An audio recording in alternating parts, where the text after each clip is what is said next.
Welcome back to Listen to Leo. In today's video, I wanted to talk about content flywheels and funnels and where I think we have the opportunity to do some things differently than the traditional approaches. So, if you think of the typical marketing funnel, you've got the very top of funnel, you're trying to build awareness, you're trying to get attention. This typically happens on rented platforms, is usually the way we describe it. And this is like social media, right? You're out on other platforms trying to build awareness and pull them into your universe. From there, you're probably trying to get them to like a landing page, right? Some sort of place online that you can control and capture that person's contact information to create this one-to-one connection. And so a lot of times when you bring them into the blog, you're going to have something called a lead magnet. And the whole goal here is giving your visitors something of value in exchange for their contact information, such as their email address. You want to get them on a mailing list. From there, you're going to maintain contact, typically through weekly newsletters, maybe even daily newsletters, depending on kind of what you're doing. But ultimately, you're warming up that relationship.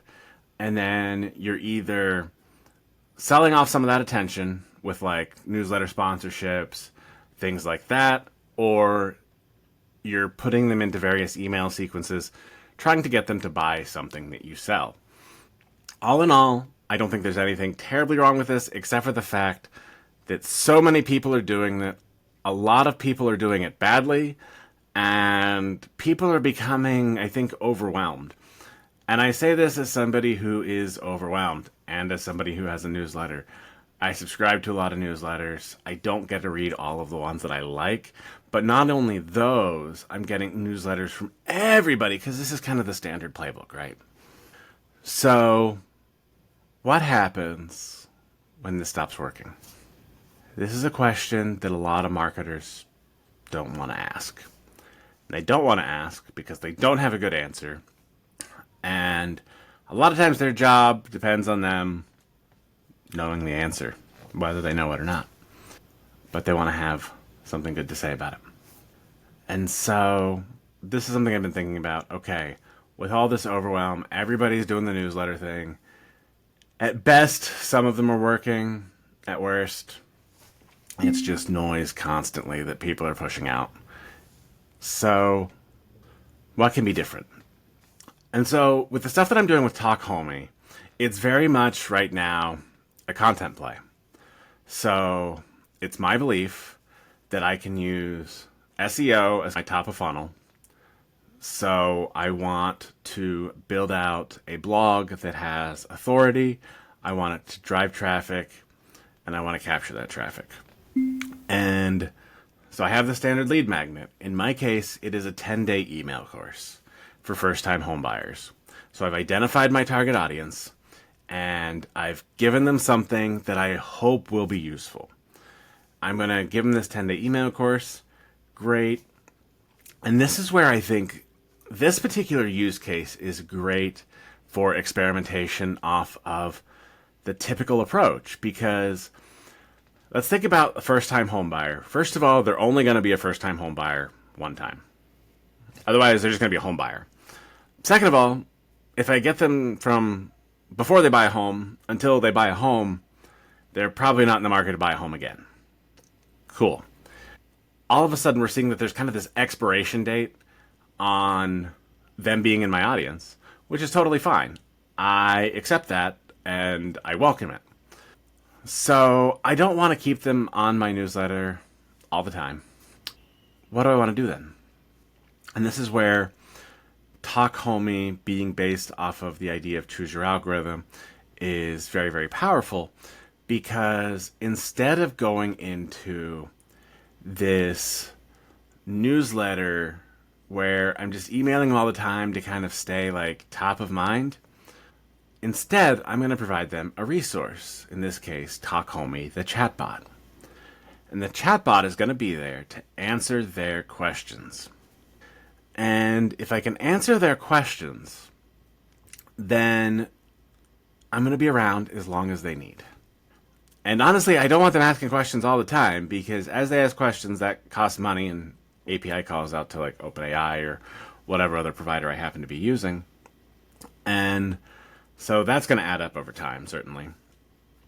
But ultimately, I just want to help them be successful. And I want them to only use my stuff as long as possible.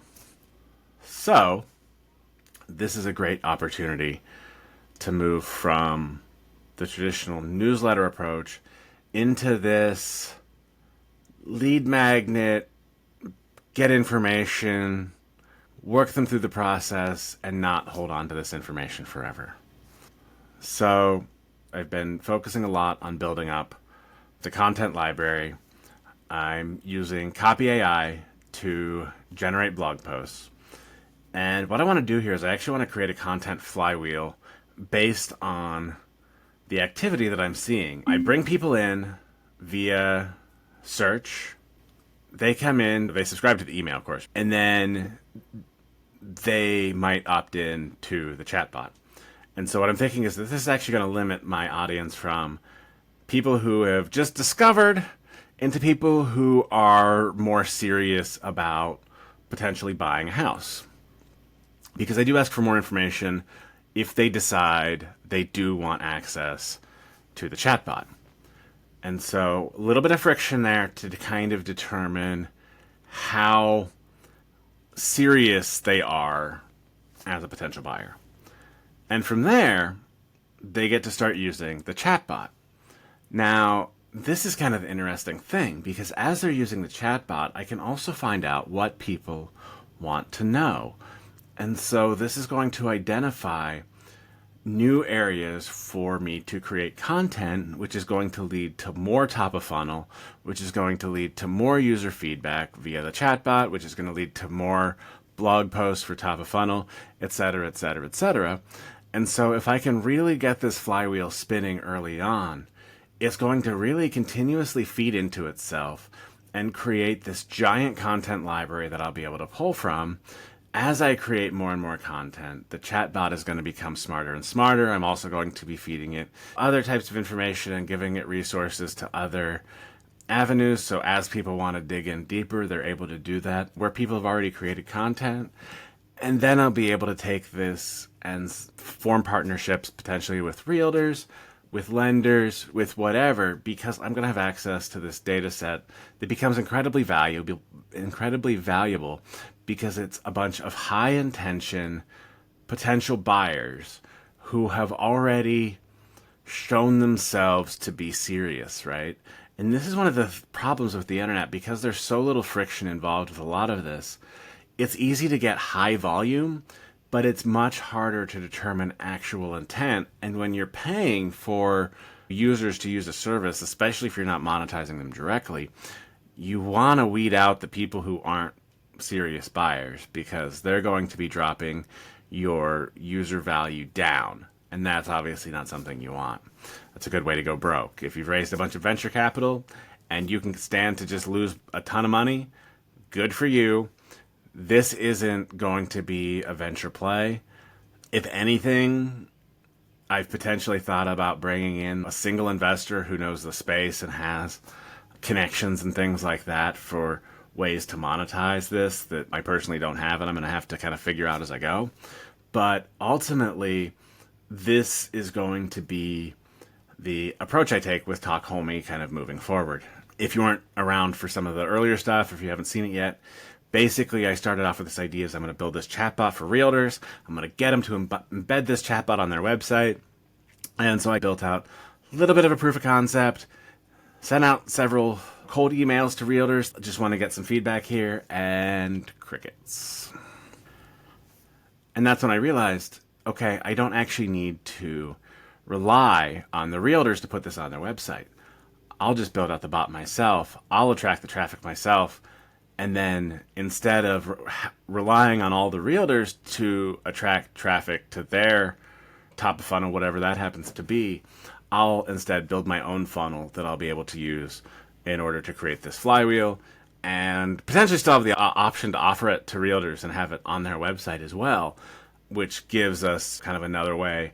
Instead of just coming through my site or my lead magnets, whatever, we can embed it on realtor websites if that's something that they are interested in doing. Okay, so let's get into it. To create this content flywheel, I'm using a blogging platform called Feather as my blogging platform of choice because it allows me to do programmatic SEO pretty easily. All I have to do is add pages to a Notion database and it will publish blog posts from there. Super easy. And so I've been using Copy AI to write a lot of these blog posts. I created a workflow through our workflow system that allows me to create a blog post based on a question. And so I have another Notion table that I use to just hold questions. And so I add a question to the database. From there, I have a self-hosted NAN server for automation. So this is where I throw in all my little automations that connect the various products that I'm using. And so anytime I add a row to this table in my kind of question database on Notion, it triggers a workflow in Copy AI with that question. It gets a blog post, and then once that blog post is written, it triggers NAN again. I have a webhook set up that it can receive, and it grabs that blog post and drops it as a draft in the Feather database that is used for posting blogs. And so all I have to do is add questions into this Notion table, and that ends up writing an entire draft blog post. Now, I'll say it is AI generation. It's not 100% perfect. But what it typically does is it gets me very, very close. And I have this blog post that I can then tweak a little bit, add a couple of things to, and then say that it's ready to publish. And boom, it's up on the site. Super easy. And then on every single blog post configured in Feather, I have a call to action for the email course. So this is, again, bringing people down through the funnel. That sends them into this 10-day email course. After they finish the course, then I have a final email that says, hey, if you're interested in more, I've got this chatbot. It's there to help you along the home buying process. If you're interested, fill out this form, share a little more information, and you'll get access to it for free. And this is really where I start driving this content flywheel because, again, I get high intention users asking questions. That means I'm getting feedback from the highest value users who go through the email course. And that's the feedback I'm using to write more content. And by doing that, ideally, I'm going to be attracting more high value users, right? Because if these are what the high value users want to know, there's hopefully going to be other high value users looking for that same thing. And so the flywheel starts spinning. That is the current setup as I've got it right now. And so right now the goal is really to just start pumping out blog posts and see how much traffic I can drive.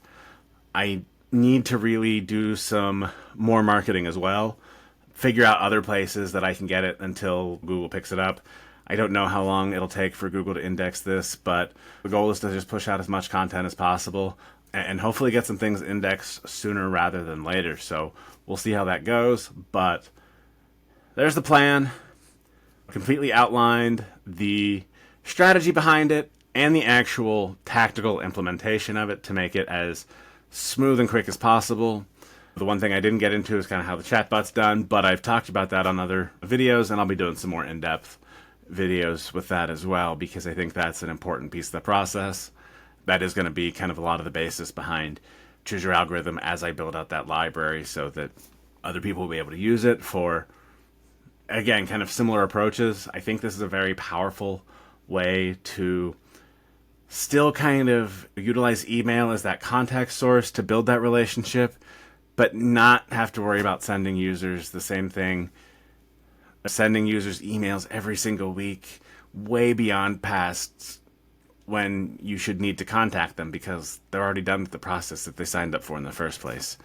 And this way it doesn't rely on the user to unsubscribe. It just is like, hey, this is here for you. It's here to help. If it's helpful, hey, here's a little more for you. If not, totally cool too. You won't hear from us again. And yeah, so ultimately that's the plan here. And we'll see how it goes. I'll be sharing updates in future videos. I'm really excited for this experiment to take place. I'm curious to see how it does. A lot of the logic is there, but let's be honest, humans aren't always entirely logical with the way they end up behaving. And so, hey, maybe all of this is going to blow up and not work at all. It's just going to completely flop. Cool. That's some great information. I can take that feedback, figure out what went wrong, and try something different. One of the things that I'm doing is obviously using a lot of AI-heavy content generation, but I'm doing it in a realm where there's not a lot of difficulty in kind of determining, like there's kind of a set process. There's some very common information out there. It's just kind of spread out. Most people won't have access to all of it without kind of repeatedly searching, and then you got to kind of try to figure out which is the best source. And so ultimately what I'm going to hopefully do is figure out the best sources over time and constantly iterate and improve the sourcing of data. And I can kind of tweak the email course and tweak the blog posts accordingly. But ultimately, the true source of value is going to be that chatbot that's going to get smarter and smarter on real estate. But we'll see where it goes from there. But that's the plan with Talk Homie. Let me know in the comments if you've got any questions. Happy to talk about it. Thanks for watching, and I'll see you in the next video.